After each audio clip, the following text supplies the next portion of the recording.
जय शिवा काल हरिहर। हर मानव का मालिक नित्य है, सत्य है, शुद्ध है, बुद्ध है और आदि है, अनंत है, शाश्वत है।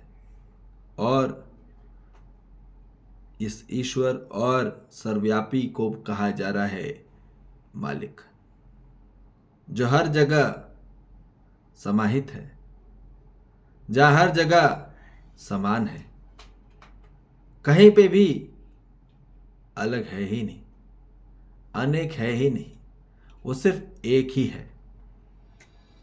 तो ये बोला जा रहा है कि जब तक मानव गलत में रहेगा तब तक वो अनेक और अलग ही होता चले जाएगा, और जब मानव सत्य में होगा तभी वो एक होगा। और एक में ही हमने बताया था कि संपूर्ण समझदारी है, संपूर्ण ईमानदारी है, संपूर्ण जिम्मेदारी है, संपूर्ण भागीदारी है उस एक में ही। तो ये बोला जा रहा है कि सत्य में ही मानो एक रहेगा और गलत में ही अनेक रह जाएगा। तो भ्रमित अवस्था में यह बोला जा रहा है कि तेरा मेरा मालिक ही अलग ही अहंकार है। जहां हमने बोल दिया कि मेरा मालिक अलग है, तेरा मालिक अलग है, ये मेरा है, ये तेरा मालिक है, ये मेरा मालिक है, वही अहंकार है। जहां हम कोई भी चीज तेरा और मेरा कर रहे हैं, ठीक है, तेरा और मेरा, मैं और मेरा, तेरा और मेरा, मैं और मेरा कर रहे हैं, तो वहां ध्यान रख लो वो सिर्फ अहंकार है। जब तक आदमी ये शब्द बोले जा रहा है अपने आंतरिक में और बाहर में भी, तो भाषा वही होगी जैसा आचरण होगा। मानो के बोल वही निकलेंगे जो उसके आचरण में होगा, जो उसके चरित्र में होगा, वही उसकी भाषा निकल के आएगी या उसके स्वभाव में वो आएगा। जैसा उसका धर्म होगा वैसे उसके स्वभाव गति होगी, वैसे उसके गुण निकलेंगे। समझ में आ रही बात?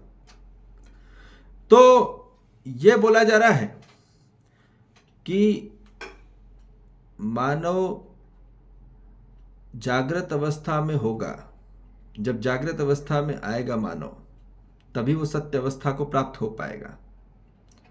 और सत्य अवस्था में ही सबका मालिक एक ही संस्कार है। संस्कार एक होने का कार्यक्रम है, अहंकार अलग रहना और अलग होने का कार्यक्रम है। ये बात हमको समझ में आ जाए। सिर्फ शारीरिक रूप में नहीं, आंतरिक स्वरूप में एक होने की बात बोल रहे हैं। ठीक है, अपने आशा में, अपने विचार में, अपने इच्छा में, अपने संकल्प में, अपने अनुभव में एक होने की बात हो रही है। आंतरिक स्वरूप में, आत्मिक स्वरूप में एक होने की पूरी बात है। तो संस्कार एक होना ही सिखाता है, और एक ही असली ईमानदारी है और अनेक ही अलग ही बेईमानी है। तो हमको ये समझ में आ जाए, पूर्ण मानव जाति आज क्या हो रहा है, प्यार को क्या समझ लिया है? तेरा मेरा प्यार। प्यार में तेरे और मेरे लिए अलग अलग ही निकलता है। ठीक, समझ में आ रही बात? तेरे और मेरे लिए अलग अलग प्रकार से भाव व्यक्त होता है, भाव निकलता है, तो वो प्यार बोलते हैं, जो उसको अफेक्शन कहेंगे। ठीक है, जो थोड़ी देर के लिए होता है। ठीक है, वो निश्चित नहीं रहता, वो निरंतर नहीं होता। ये हमको समझ में आ जाए। ठीक है, तो तेरा और मेरा जब तक रहेगा तब तक मानो सिर्फ प्यार कर सकता है, प्रेम नहीं।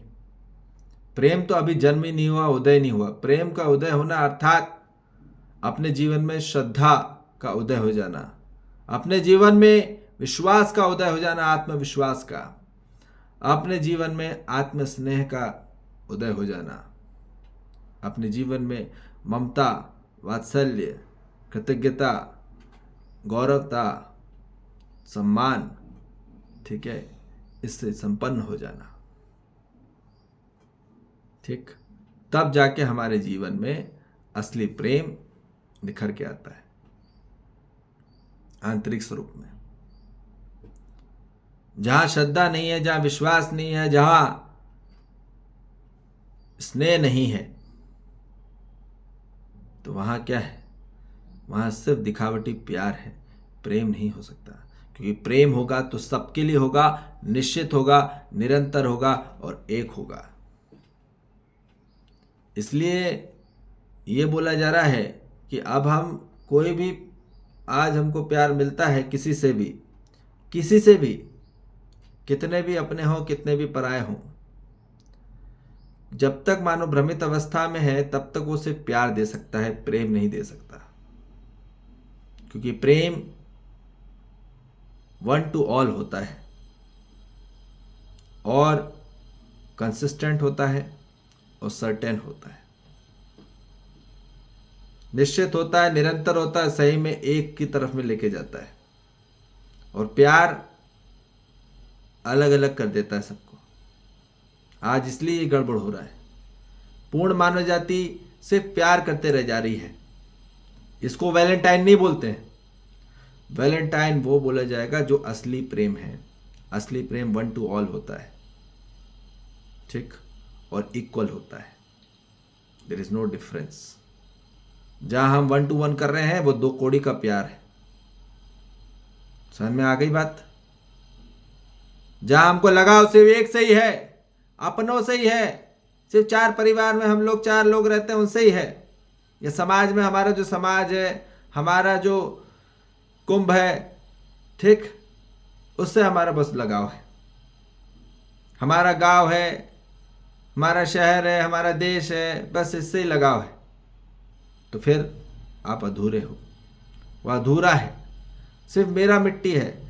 हमको ये समझना पड़ेगा, ये पृथ्वी, ये पूरा संसार, ये पूरा जगत, ये पूरा ब्रह्मांड संपूर्ण एक में है, अलग अलग नहीं है। वो एक किसको कहा जा रहा है? जिसने सबको होल्ड करके रखा है, पूरे ग्रह को जिसने होल्ड करके रखा है उसको एक कह रहे हैं। जो पूरी सृष्टि को जिसने होल्ड करके रखा है उसको एक बोल रहे हैं, उसको नित्य बोल रहे हैं, उसको सत्य बोल रहे हैं, उसको परम सत्य बोल रहे हैं। और उसी तरफ में मानव को अपना संस्कार, अपना अध्ययन प्राप्त करना है। संस्कार होता है अध्ययन विधि से। जब हम अपनी आत्मा का अध्ययन हम करते हुए चलते हैं तो वही नित्य का जब हम अध्ययन करते हुए चलते हैं तब हमको संस्कार प्राप्त होते हैं कि जीना क्यों, जीना कैसे। तो आज मानो प्यार कैसे कर रही है? आस्था विधि से, जो कि अधूरी है, जो कि मोह में है, मोह माया में, और जो कि भय में है। भयपूर्ण होके, मोहपूर्ण होके और आस्था विधि से मानो जो मान्यता है उसको लेके वो प्यार करता रहता है। तो इसलिए ये अधूरा है, यहाँ मानो तृप्त नहीं हो सकता। अब आप कितने लोगों के साथ भी कितना भी मिल लो, कितना भी घूम लो, या कितना भी कुछ भी कर लो, एट द एंड वहाँ मानो तृप्त नहीं होगा। तृप्त होगा केवल और केवल श्रद्धा पूर्वक होके, विश्वास पूर्वक होके, स्नेह पूर्वक होके, सम्मान पूर्वक होके, वात्सल्य पूर्वक होके, कृतज्ञता पूर्वक होके, गौरव पूर्वक होके, ममता पूर्वक होके। जब उसमें पूरा संपूर्ण ये तत्व आ जाता है तब उसमें प्रेम होता है। ये सभी में प्रेम है। तो ये बोला जा रहा है जहां कोई विश्वास ही नहीं है अपनों परायों में, जहां कोई श्रद्धा ही नहीं है, श्रद्धालु बोला जाता है, इसलिए आस्थालु नहीं बोला जाता। भक्ति श्रद्धालु में ही होती है, आस्था विधि में नहीं, उसमें अधूरी रहती है। इसलिए भक्त तो श्रद्धालु में ही होगा, जहां संपूर्ण श्रद्धा होगी और जहां संपूर्ण समर्पित होते हुए मानव विश्वास में होगा हर मानव जाति के प्रति, तब प्रेम निखरेगा। तो यही प्रेम चाहिए पूरी मानव जाति को, जो पूरे अस्तित्व में है, समाहित है और सबके लिए बराबर एक है। तो वही बोला जा रहा है, जैसे सूर्य के प्रकाश है, फूल है और जितने भी ये पूरा अस्तित्व, ये तो एक समय तक रहता है, ठीक। पर ऐसा कौन सा प्रेम है जो निश्चित है और निरंतर है, जो कभी खत्म नहीं होता, कभी उसका कोई भी किसी प्रकार का भी समाप्त नहीं होता। उसी को सर्वव्यापी बोला जा रहा है, उसी को व्यापक कहा जा रहा है, उसी को इस ब्रह्मांड या अस्तित्व आकाश तत्व कहा जा रहा है, जहां मानो संपूर्ण में हमारे अंदर समाहित है और हम उसमें समाहित है, और वो हमेशा एक है।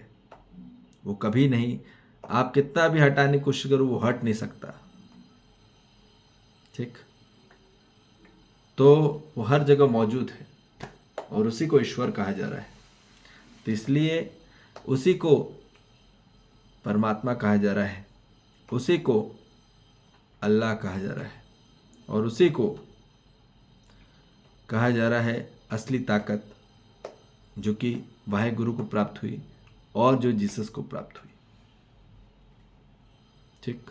उसी को शिव कहा जा रहा है, उसी को कृष्ण कहा जा रहा है, सभी उसमें समाहित है,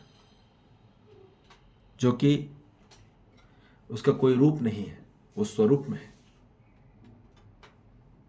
जो निश्चित है, निरंतर है और एक है। तो इसलिए अब सत्य की खोज में बढ़िए। खोज होगी तो वैसे आप बनते चलोगे, और जैसे बनते चलोगे फिर वैसे होते चलोगे, और वही होना है, जो है वही होना है मानव को। जो नहीं है वो बनने की कोशिश कर रहा है आज मानव, इसलिए आदमी दुखी पीड़ित है। तो इसलिए प्यार कभी भी परमानेंट नहीं होता, प्रेम परमानेंट होता है। तो मानव को प्यार नहीं चाहिए, मानव को प्रेम चाहिए, जो कि यूनिवर्सल प्रेम चाहिए। मानव को अफेक्शन नहीं, थोड़ा सा अट्रैक्शन वाला नहीं, मानव को जो पूर्णतः रूप से इन्वॉल्व हो, ठीक। कंट्रीब्यूट वाला अफेक्शन नहीं, पूर्णतः इन्वॉल्वमेंट हो, पूर्णतः रूप से इंटीग्रेट हो, समाहित हो, वही चाहिए हमको, जो एक हो। और सबके लिए फिर वही चाहिए हर मानव को, उसी से तृप्त होगा। और यही असली प्रेम में होने में ही असली आनंद है, ठीक। जो सबके लिए एक होगा, कहीं भेद नहीं कर सकता। जहां भेद कर दिया वो प्रेम नहीं, वो आनंद नहीं। किसी मानव में भी जहां भेद कर रहे हैं तो याद रख लीजिए, वो प्रेम नहीं, वो आनंद नहीं। इसलिए संपूर्ण मानव जाति आंतरिक स्वरूप में उस स्वरूप को देखना होगा, रूप में नहीं। रूप में देखेंगे तो भेद ही होने वाले हैं, गुण में देखेंगे तो भी भेद होने वाले हैं। हमको उसके वास्तविक स्वभाव और वास्तविक धर्म और वास्तविक सत्य से जुड़ना होगा, तब जाके मानो एक होगा। नहीं तो रूप गुण में मानो अलग ही और अनेक होता चले जाएगा। और हमने वही करा, हमने यूनिकनेस बना लिया, हमने अलग अलग आइडेंटिटी बना ली, और जिस कारणवश मानव के जीवन में किसी प्रकार की भी जस्टिफाई नहीं हो पाया, क्लैरिफाई नहीं हो पाया। ठीक, इसलिए अब हर मानव जाति को अब आना होगा वास्तविक सत्यता की ओर, और वहीं मानव को असली प्रेम प्राप्त होगा। ठीक है जी, जय श्री महाकाल, हरिहर।